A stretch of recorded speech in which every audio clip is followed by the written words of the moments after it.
नातं किती अमर आणि अतूट असतं। आणि याच नात्यावर मी आज आपल्या समोर खारे बिस्किट नावाच्या मूवीचं एक गाणं सादर करणार आहे।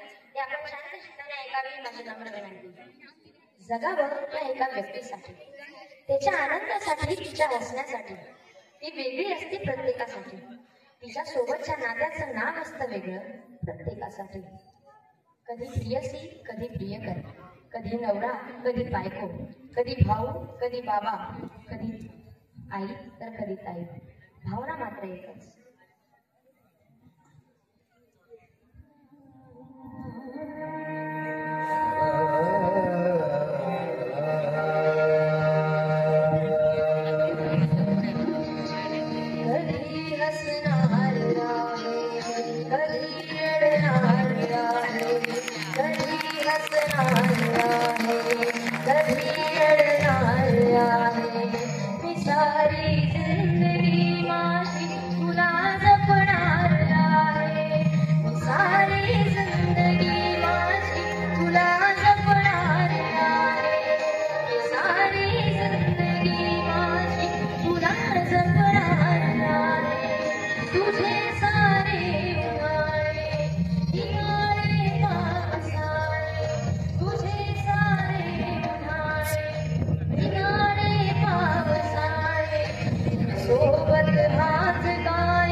Desire